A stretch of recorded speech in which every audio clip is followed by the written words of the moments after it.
If you have money to invest, you probably know about stocks, mutual funds, hedge funds. But there's a lesser-known area of investing called private debt funds. Basically, you give your money to a private lender and then get monthly checks back. This kind of investing has been around for a while, but it's recently become a lot more popular. And everything seemed great until a company called Bridging Finance ran into trouble. And then what happened is in 2021, Bridging Finance out of nowhere was put under the control of a court-appointed receiver, which basically means someone else takes control. That's Report on Business reporter and columnist Tim Kiladze. And at the same time, the Ontario Securities Commission leveled fraud allegations and accusations against the firm and its leaders. And all of a sudden, people were like, what is going on? This surprised investors because, until then, things seemed to be going well in the world of private debt. Investors were making good money, and funds were growing. And all of a sudden, it was like, oh, there's something to see here, maybe. These funds are built around privacy. Like, they're literally called private debt funds. And we don't really know what's going on inside of them. Legitimately so. It's for confidential reasons with clients. It's also for competition reasons. And while what's playing out now in the private debt industry is quite different than what allegedly happened with Bridging Finance, the nature of their, privacy doesn't give us a clear window on how these funds operate. But it made a lot of people question, could there be another situation like this? Fast forward to, 8 months, a year later, things really cooled. And then interest rates started rising. And that's when the problems began to show themselves. For the last 3 years, Tim has dug into this world. He's on the show to talk about the promise and pitfalls of private debt funds. I'm Menaka Raman-Wilms, and this is The Decibel from the Globe and Mail.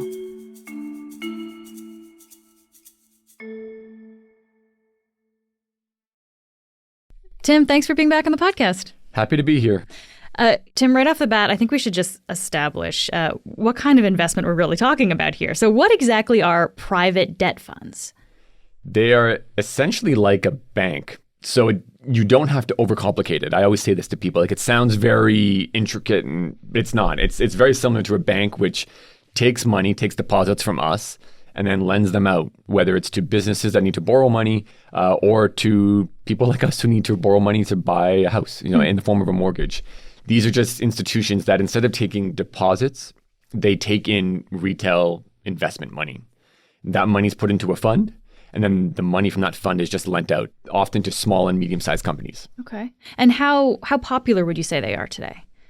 They're quite popular, in large part because banks over the past 15 years or so have had to scale back the risk in their loan portfolios. And that's because of regulations and things like reforms after the 2008 global financial crisis. Globally, they've really taken off. In Canada, it's still big or growing, but it's not massive. But globally, particularly in the US, they've become like the sexy sector. I cannot tell you how often you hear about private credit these days, which is just another name for private debt. And it's really seen as like the new way to make real money. Interesting. So that's kind of, I guess, like big picture here, but how popular are they amongst investors? It's a tough one to answer because they are quite popular among a segment of the population, particularly baby boomers, who were really looking for a way to get yield or a good interest rate on their investment as they either approached retirement or went into retirement. Because the way that investing usually works is the older you get, the safer you need to be about your money, because you can't risk having the market correct 25% in a single year, which is effectively what it did in 2022 with the S&P 500. So you tend to move it more and more to what they call fixed income or to debt, which pays a fixed amount of interest each year usually, and you get your money back. So it's safer. These things were really catered to that population, and to anybody really, but really to that population. And for a long time, they really worked. Like there's a long track record of good returns, stable returns. So there was no reason to really question it. And then all of a sudden, things started to change. First, there was Bridging Finance. That subsided, and then the economy changed. And what's playing out now is more of an economic function or change of market dynamics. So when you say they're seeing a safe, guaranteed return here, what kind of return are we talking about?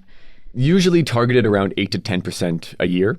That's not bad. It's good. Yeah. I mean, what you need to remember too is that, after the financial crisis and then after the immediate aftermath of the pandemic, central bank interest rates were basically at zero. And then government bonds, which are kind of the safest forms of investment, particularly in Canada and the US, were paying like 1%, 0.5%. So 8%, 10% seemed like a crazy good deal. And it was stable and all that kind of stuff. So it was really, really enticing. Okay. And so who can actually put their money into this kind of investment? Like, can anyone invest in these funds? So this is an important point. For most funds, you need to be what's called an accredited investor. And there are lots of ways to qualify to become accredited, but they basically boil down to two things. One, you either have to have a certain level of income or a certain level of financial assets. So it's usually about $1 million of financial assets as a household. And as an income, you have to have about $200,000 annually in income. Okay.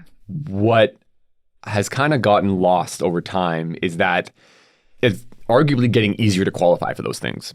Particularly with financial assets. If you are in your 40s, you've got older parents, they happen to pass away. The average house price in the Greater Toronto area, for instance, is like $1.1 million now. Assume your parents' house is paid off or whatever. You could inherit that. That doesn't mean you're sophisticated. That doesn't mean you know what to do with it. But you would qualify to invest. Exactly. Okay. Exactly. And so the way the rules are set up is that even if you don't have the sophistication, the idea is that if you've got $1 million all of a sudden, or just in general, you probably have enough of a financial buffer so that if you were to lose some money in these investments, you won't be like really hard done by. Okay. How do investors actually make money from this investment? Walk us through this. So you put money in. Often you need to put in $50,000 or $100,000. There's a kind of like a minimum investment amount.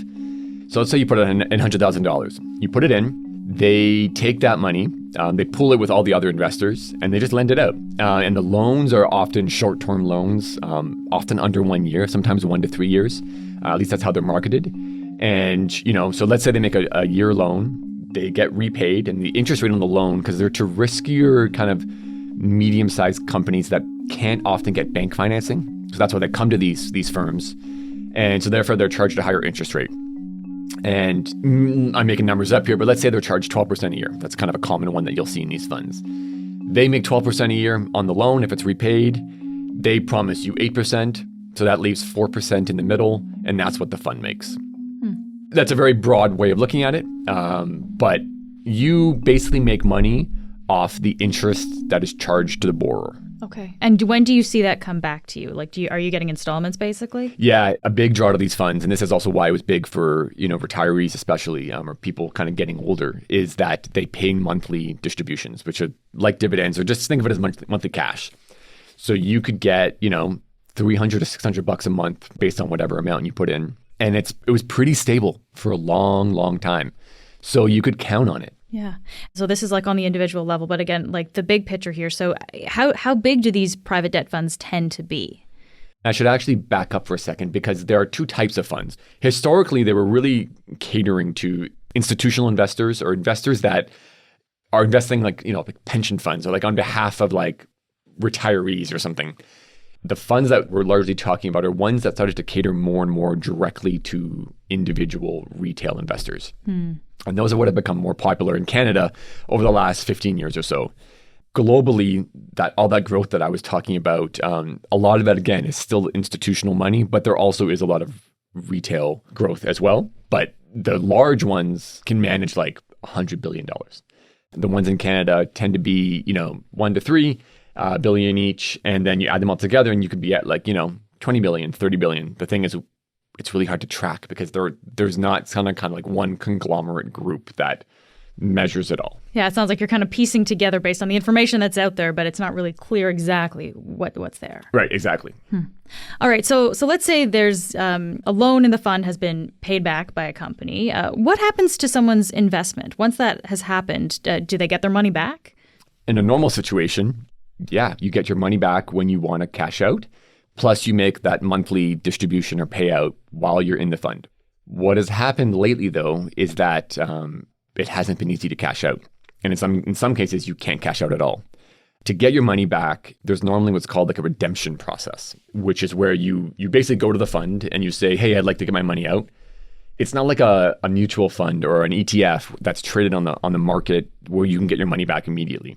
You have to kind of go through this process, and then once a quarter or maybe once a month, they go through all the redemption requests, and then they pay out at the end of the quarter, at the end of the month. But still, it was a pretty steady stream of paying out. So there was never really any reason to question it. Lately, though, a number of these funds have gated, which means that you actually can't get your money back. And they're allowed to. Like under their rules, they say we're allowed to temporarily gate for 4 months. Or sometimes they can just temporarily gate until they get stability. But it's because of the nature of the loans. In this situation, then you want to get your money out, but you can't. So what's happening? What's going on there?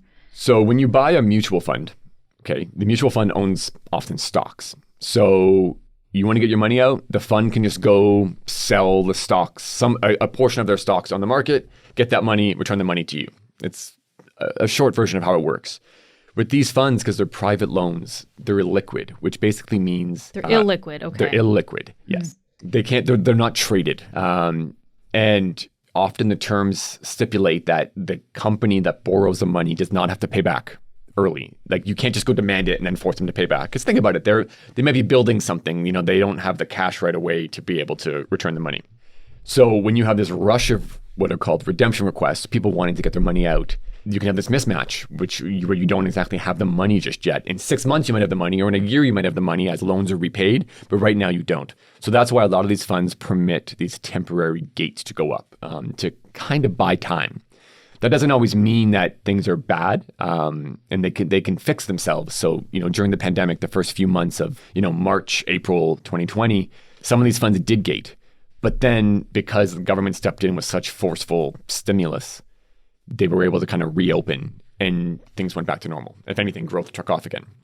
So it's not always like gating is bad, but right now it's been going on for quite some time. And that's why it's drawing our interest. And I mean, this could be a real problem, I guess, if you're an investor and you kind of want to take your money out, or maybe you need that money.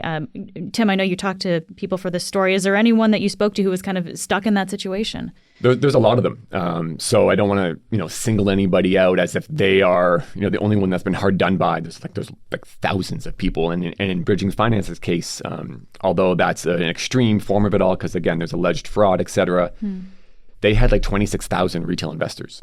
And that was put under the court-appointed receiver in early 2021. It's been 3 years, and there's been nothing. And in that case, the receivers actually said, the portfolio was so bad that they estimate that 2/3 of the money is going to be gone. Just gone. Gone. So you're just sitting there waiting for years, not knowing how much you're going to get back. At the same time, markets have been pretty good overall. But one of the people I talked to from my story, her name's Barbara Tate, and she was really interesting because a lot of people think that, if you're buying into this stuff, you're very sophisticated, you really know what's going on. Again, all the accredited investor stuff. She is a retired teacher, and she didn't invest blindly. And again, I don't want to put too much on her because there's lots and lots of people like her who are, they do the work. They really try to understand it. They get to a level of comfort. And for a long time, it really was a good investment for her, for over a decade. But then the problem is things can shift. And when they shift, those gates go up for redemptions, and then you're just kind of trapped. And so she's one of these investors who wanted to get her money back, didn't realize the gates had gone up, called the company one day and was like, hey, I got to buy a new car, actually. It would be great to get my money back now. And they were like, actually, you can't. We'll be back in a minute.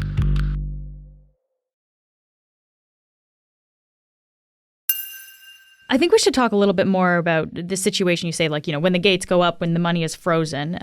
I guess what has to happen, Tim, for a private debt fund to do that, to freeze the money? It often comes down to a cash shortfall. And again, that doesn't mean that the money is not going to come in a 6 months time or in a year's time. It's just that at that moment in time, they have more demand for cash out than they have cash coming in. And so historically, there was two ways to have cash coming in. One was either through loans that are being repaid, so you get the money back from the borrower, or two, you had new investor money coming in.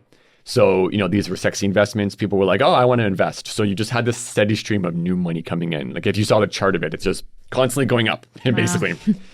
Both of those things dried up. So as soon as, some of the funds had to gate, or even early after the bridging finance scenario happened, some investors were just like, I like my fund, but I just don't really trust it anymore. Or so they wanted their money out, and new investors weren't going to put money in because they just kind of wanted to wait and see.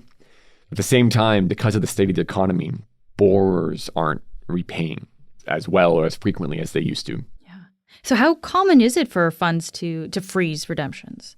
Uncommon, but it does happen. It's rare, I would argue, to see this many funds gate at the same time with so much uncertainty going on. And to give you an example of a fund that did have to gate in the past, there was a fund called ROI Capital here in Toronto that did the same type of business, lending to small and medium-sized companies.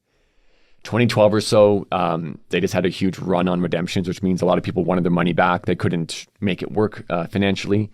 So they gated, and it took 2 years to come to a resolution. And they basically had to end up being acquired by another company to make it all work. Like the company ROI just could not last on its own. Okay. I'm wondering what the effect of high inflation and high interest rates have on the other side of the equation, right? The retail investors, the people who are investing their money here. How's this affecting them? For them, it's more a sense of comparing returns. So, after the crisis and after the early stages of the pandemic, when interest rates were like 0, 8% sounded great. Nowadays, you can buy a GIC and get like 5% a year. And so all of a sudden, comparing 8 to 5 doesn't look so good. The number one thing that I found as, over a decade as a financial reporter and having worked on the street before that people miss is the kind of the risk return calculus is how I would describe it. If you're going to take more risk, you need to be compensated for it. So you should technically be getting a higher return, but the inverse is happening now. And because they're experiencing losses, last year, there's a number of these funds where their returns were actually low single digits, so under a GIC return. And in at least one case, there was a negative return. So you're losing money now. At the same time, in some cases, your money's trapped. So you're like losing money. You're not comparing to what you could from an ultra safe thing. It just raises all this angst. And I think that's where we're at right now. Investors are just like, whoa, when can I get my money out? Like, I want answers. But because of the nature of these funds and how the privacy is the kind of a bedrock principle, they're not getting many. And it's just kind of spilling over and over and over. So how would an investor know if their fund, the fund that they have their money in, is actually in trouble? Well, so if you are halting redemptions, you need to disclose that. And a lot of them have. So it's that part of it's not secrecy. Okay. But it's really hard to get information about the state of like loans in the portfolio. So, for the past 3 years, really, I've been covering this space. But really in the last year when things went wrong, I've written about a number of the largest borrowers in some of these funds filing for like creditor protection. And the only reason we know it is because when you do that in Canada, it becomes a formal like public court filing. So we're able to get court documents. But that's often the only way you know. They don't have to disclose it to their investors. With these funds, because they're like direct loans and they're private, not only do you not get a rating, you don't even get names of who's been lent to. So you literally couldn't even go do the research on your own. So as an investor, you don't know who which companies have those loans. All you often get are a list of, say, the top 5 or top 10 borrowers, but there won't be a company name. It'll just say like energy sector, Canada, 12% of the portfolio. It's literally that's basic. Quite vague, yeah. Yeah, so there's no way to track. Wow. Are there, I guess, regulations that people are calling for here, like to have a little bit more transparency? To be honest, at this point in time, it's a pretty loosely regulated sector. There have been over time people who've called for more kind of hands-on governance, but it's this gray area of regulation where it's kind of like, oh, you wanted a good return? Well, this is what the trade-off is. And the trade-off is you don't get much insight. And so what it really boils down to is a level of like, you're going to have to trust us. And listen, it has existed with other types of funds before. So hedge funds, which invested often in stocks, 20 years ago, they became a big thing and they didn't disclose that much. But yet at least once a quarter, they have to put out, like in the US, there's a filing they have to put out where they list their like top 10 holdings or whatever. And you do get specific names. And so you do get a sense. But in Canada in particular, there just really wasn't a reason to demand more oversight, more rules, whatever you want to call it, because nothing had blown up just yet. And now all of a sudden it kind of is. Okay, so there's no credit agency rating for these funds, but I guess, is there anyone else, though, vouching for it? There definitely are auditors. So a lot of them are audited annually by like accounting firms, who stamp their financials and things of that sort. And in some cases, they actually bring in kind of third-party consultants, auditors to study individual loans, things of that sort. The tricky thing is valuations are more art than science, because if you really believe a loan's going to be repaid, you can massage the information you use to justify that. Is there any recourse? So investors who lost their money this way, I guess, is there any recourse for them? Not really. And that's the other part of it that is really tough. Over time, as I read about these things, we'll get notes from investors saying, well, like, how can they do this? And it's like heartbreaking, but you have to write back to them and you say, well, actually, if you go to the like formal investment document, it's called the OM or offering memorandum. If you look through, buried in there somewhere, there's actually a paragraph that says like the fund is allowed to do this. And in some cases, listen, like, with gating, where they pause redemptions, it can be beneficial. Like, I really want to stress that point, because a lot of the funds will say, listen, it doesn't make sense right now to sell this loan to somebody else at half price, because we know that in 6 months' time or in a year time, they're going to pay us back in full, or they're very likely to. So to sell it now just to be able to get cash, to be able to pay some investors out, would be a detriment to the entire portfolio or the entire investor base. The real question now, though, is investors are so frustrated, depending on the fund, that even if things do settle, they may not want to stick around. After 6 months, a year, 2 years of being gated, at some point you just say, like, in the end, it worked out, but it's just not worth the stress. And so you just want to get your money out. And at that point in time, it's tough for a fund unless they have new money coming in that can kind of, add a new pot of cash. You're really stuck. Just lastly here, Tim, we talked earlier about how these funds have been seen as safe in the past, especially, this is why baby boomers are putting their money into them as they approach their retirement. But I guess after everything we've just talked about here, are these investments still seen as safe by a wide range of people? They can be quite safe. The structure can work. One of the things I often argue is the lending itself actually probably isn't that big of a risk factor, as long as you know that these are riskier companies and that they can default, things of that sort. For me, the big question is, does the structure of the fund actually work? And when I say structure, what I mean is, can you have the promise of ongoing redemptions or ongoing cashing out when you have loans that only get repaid, once a year? It's just this mismatch. And so some of the reforms that have been changed, or not even reforms because they're not like government mandated, but just other funds elsewhere in the world have changed how they structure their funds. So for instance, one example could be you only are allowed to cash out, $50,000 a year. So that way, smaller investors might be able to get their money out, but that like you can't just do a big withdrawal and kind of send everything into chaos.